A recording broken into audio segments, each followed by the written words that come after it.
Hey guys, welcome back. Like really welcome. It's been like probably a month or even more since my last video. There's been quite a few things going on in my life, working on different projects. So it's been time consuming in other directions, but I'm back with promised video that is also like really one of the most searched topics, I think. I know once I was doing some research. I think if you're like search for how to get your ex back, this is like one of the most searched terms. So yeah, how I manifested my relationship, my husband, which turns out to be manifesting my ex back. And it also goes into category how not to manifest a specific person, which I was doing. So I'll share a story. I'll try to be like as brief as possible, like that's possible with me or what. Yeah, so as probably happens with not probably, surely with every relationship, the person that you are with, regardless a friend or a partner, intimate a partner, is always a best fit or match for you at a certain point or period in time. Of course, if there are unpleasant things happening, when we look back, it's like, oh, how come I didn't see it? But yes, at that point, that was, you know, your reflection, but we lose track of ourselves. That's why we don't recognize what's the reflections telling us. So it was the same in my case. Of course, when we started, we were like at the same level of understanding each other or even ourselves, and having in mind that at that time I had no knowledge about the importance of self-awareness, of knowing yourself, or about asking and talking to yourself about life, about desires, about you know, values and stuff like that. And since different things, unpleasant things were happening at certain period, I spoke about that probably in my first video. I think it's called My Story or something like that, My Transformation, if you're interested to look it up. So I was kind of like forced to start questioning everything I thought I knew, and reinventing myself from ground zero and working on myself. And as that was happening, of course, the differences between us were how time progressed. Also, our differences became bigger and bigger because my partner had no such need to like make any kind of personal transformation. And we humans are kind of like interesting beings, right? We won't do any changes until like we get a brick on our head or something like that. It has to hurt usually, and then, okay, is there something for me to do or to change? So yeah, at a certain point, I couldn't, so I knew that the main thing that I should do in terms of, I already knew about Neville at the time and his teachings, but I couldn't like be in the state of the wish fulfilled and having focus on wanted feelings, and but in real life, in 3D world, witness reality that was different, totally opposite to the one I had inwardly. And at that time, I was not capable to separate, or at least not to notice the outside reality as much as I did at that time. I just couldn't. So then there would be arguments, conflicts, you know, verbal conflicts. And at some point, I started talking to myself about the relationship that I was having with my partner. And one of the key things, and I would say one of the most important questions for you to ask yourself in terms of what kind of relationship you have. Because many times people would say, well, yeah, you know, it's the same with everybody, and the guys are all the same, and the girls are all the same, and, you know, what difference does it make if I find somebody else or something like that?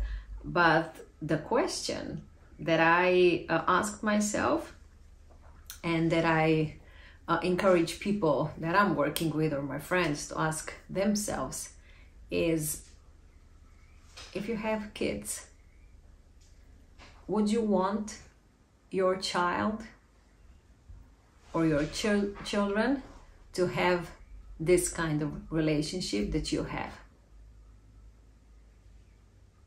And usually we want for our kids the best. And if the answer is no, then what are we doing? How are we gonna, where are they gonna learn? What's the point of the relationship? How should a relationship, like a lovable, respectful relationship, look like? So, because the question was raised in my environment, oh, what about the kids? You're separating? What about the kids? Exactly because of the kids. So at certain point, I saw that I'm not making any progress in terms of manifesting, deliberately creating a better relationship. And I decided that it's best that we separate. And for my partner, it was really hard. He did not see it. He did not expect it. He would say, well, it's not that bad, you know? Yeah, but I want it to be like amazing, not just not that bad. I want our kids to have the best possible example how a relationship is supposed to look like, from my perspective, at least. And also I said to myself, you know what? Kids are gonna grow up, they're gonna leave, and I'll be here with the person for the next however years, how many years, and I want it to be like amazing. So yeah, we were separated for some time, and what I learned later, also my mentor, he told me, you know, how does because I would be visualizing, meditating, affirming, listening to rampages of love, relationship. I would do the shadow work. I would do all sorts of things in my quiet space. But when I would come from, I don't know, my bedroom, I would very fast, I would notice the things that are bothering me. So at that point, years ago, I just wasn't capable, you know, to shift that focus, not to notice and to be able to manifest what I wanted. And also my mentor, he told me, because when I explained that in my while I visualize, I see my current partner with me, next to me, and he would say, but put him out of the picture because your mind is limited. Put him out of the picture. You're looking for feelings. And I was like, I can't do that. Because I love him. He's the father of our kids, you know. I can't do that. And that's why I was not moving. Because I was stuck to a specific person. That's why I always advise people, don't go after a specific person. Don't go after specific feelings that you want to feel. And you won't care about the name of the person. Okay, so what I learned later was that when we got separated, that was such a shock to him that he decided to do something about it, and he started doing all the things that I was imagining time and time before that he would be doing. So started to reading books, of course meditating, going to couples therapy, you know, doing all the things that I wished him to do while we were still together.